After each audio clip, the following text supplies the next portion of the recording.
China வந்து தன்னுடைய ஆதிக்கத்தை இந்தியாவை சுற்றி நிலைநாட்டுறதுக்காக ஸ்ட்ரிங் ஆஃப் பேர்ல்ஸ் அப்படின்னு ஒரு திட்டத்தை வச்சிருக்காங்க. அது 2011 வந்து இந்த ஜி ஜின்பிங்கோடைய பாலிசியோட ஒரு கண்டினியூஷனாக நம்ம பார்க்கலாம். அது என்னன்னா, இந்தியாவை சுற்றி இருக்கக்கூடிய நாடுகளை தன்னுடைய வசம் வைத்துக்கொண்டு இந்தியாவை சோக் பண்றது, அதாவது இந்தியாவை கட்டுப்படுத்துவதில்லை, இந்தியாவை வந்து ஒரு ப்ரெஷர்ல வைக்கணும் அப்படின்ற ஒரு எண்ணம். ஸோ அதில் மாலத்தீவும் ஒரு முக்கியமான ஒரு பங்கு வகிக்குது, ஸ்ரீலங்கா ஒரு முக்கிய பங்கு, பங்களாதேஷ் முக்கிய பங்கு வகிக்கிறது.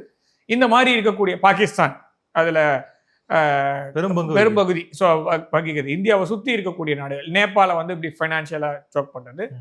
பாமன் 5 ஃபிங்கர்ஸ்ன்னு சொல்லுவாங்க. அதாவது திபேத் அப்படிங்கிறது வந்து நாடு, அந்த நாட்டை வந்து சைனா ஆக்கிரமிச்ச பிறகு ஸோ திபேத்துங்கிறது உள்ளங்கை. ஸோ இந்த இடம் திபேத்துன்னா 5 விரல்களாக வந்து அருணாச்சல் பிரதேசையும் பூட்டானையும் நேபாளையும் லடாக்கையும் இதையும் வைக்கிறாங்க. ஸோ அவங்க வந்து அந்த 5 ஃபிங்கர்ஸை அவங்க சிக்கிமையும் காமிக்கிறாங்க. ஸோ அந்த இடத்த திருப்பி மீட்கணும் அப்படிங்கிறது சைனாவோட எண்ணம். ஸோ அதுக்காக அந்த சைடில், நார்தர்ன் சைடில் இந்த பாமன் 5 ஃபிங்கர்ஸ் வச்சிருக்காங்கன்னா, அது வந்து அவங்களுக்கு எடுக்கணும் அப்படின்னா அதுக்கு இந்தியா வந்து ஒரு பிரச்சனை பண்ணுது. ஏன்னா ஆரம்பத்துல இருந்து திபேத்தை வந்து நம்ம சவரின் நேஷனா அறிவிச்சாலே போதும். ஸோ அவங்களுடைய அந்த எண்ணம் வந்து தவிடுபடி ஆயிடும்.